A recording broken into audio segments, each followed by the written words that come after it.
Today, Eric is going to give us tips on how to invest wisely when purchasing a home. Let's welcome Eric Tomlinson. Thank you. Good morning, everyone. I did. I started it. And good morning, Shu. I look forward to giving this presentation to you later today. The investor called me last night and he asked if I could film this for him. So today, let's get right into it. We're going to talk about making great investments as it pertains to purchasing homes, whether it be the home that you purchase to live in or a rental. This home right here is a fine example of a great investment. Why? Well, single stories make up 25% of the marketplace. And 25% of the marketplace, is the reason for that is because builders only build one single story, usually out of 4 models in a brand new home sales track. Single stories make up 25%, which when there's only 25%, there's a premium.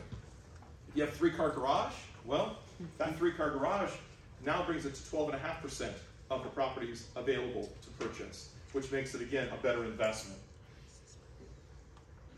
If you take a look at the page that I handed out to you, this is Avenida Sombra, the tax bill. This home was built in 1988, and this reflects the tax bill on the home that I just showed you. Avenida Sombra being built in 1988, if you take a look at the bottom where it says assessments, assessments total $245 a year. That's a good investment, okay? We're going to show you one that is also a good investment, however, it's going to have higher taxes. So anything built in 2003 or older typically has lower taxes. Let's go to the next one here. Bishop Road. This was sold by longtime clients with me, James and Rita Burrow. This also a 3-car garage, single story. This one has a view out of the back and it has a pool. And it's on a cul-de-sac as well.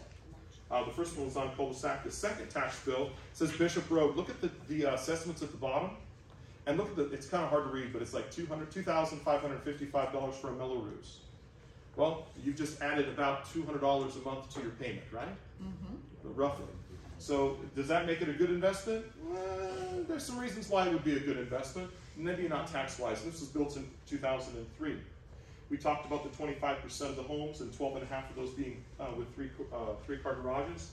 If you're going to buy a home, buy someone else's pool home. Don't put one in yourself, okay? Usually in a regular market, you're going to get about $11,000 to $15,000 back on a $100,000 pool.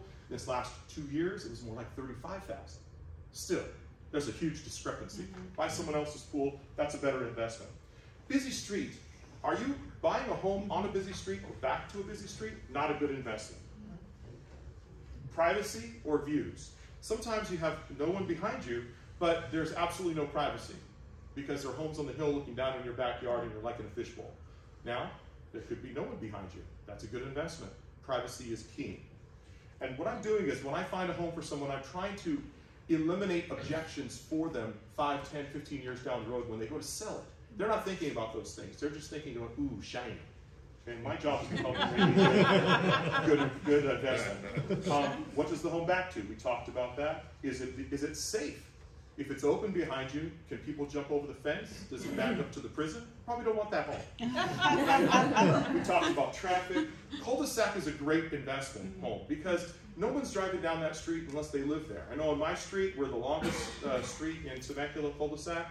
People come down the street, and if I don't recognize them, I get really friendly. Hi, how's it going? How are you? They get really uncomfortable when they leave because they don't belong there. Okay?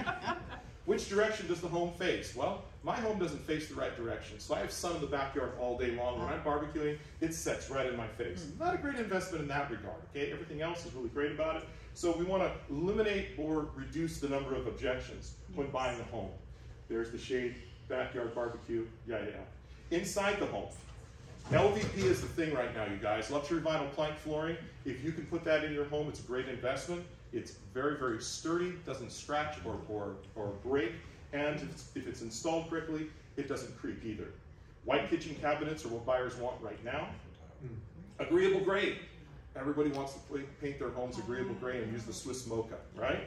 That's what they want, okay? The Tuscan look is kind of out on the sidelines now. Accent walls. If you're going to do that, don't do it. Don't do it. Okay, don't do accent walls. If you're going to sell it, accent walls are for you, not for anyone else. Okay. Quartz or granite, definitely want that. Tile counters have been out for about 20 years. No offense to anyone here presently. High ceilings, you want that open feel, and you want it to be light, bright, and airy when you buy a home. You don't want a dark home because it feels depressing. Is it naturally bright, or do you have to turn all the lights on in order for it to be happy in there? Remodeled kitchen.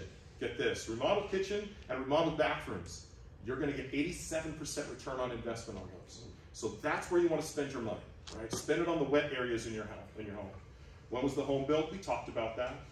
Please refer to Eric to the following professionals. We talked about this as well. Active duty, Marine Corps, Navy. As a matter of fact, I'm going to hand this around. Statement of support to our military. Eric Tomlinson was certified military relocator as a realtor. And I want to just hand that around to let everybody know that I am specialized in relocating active duty and veterans. Teachers, educators, college professors, police officers, sheriff, and law enforcement. Why am I naming nurses and physicians assistants as well? All of these people are in the service industry. Because I am very much, I want to serve these people. I want to be a servant to them. The way I work is I brought up servant leadership. You're not a good leader if you're not taking care of people in front of you. That's your job as a leader. 2 minutes?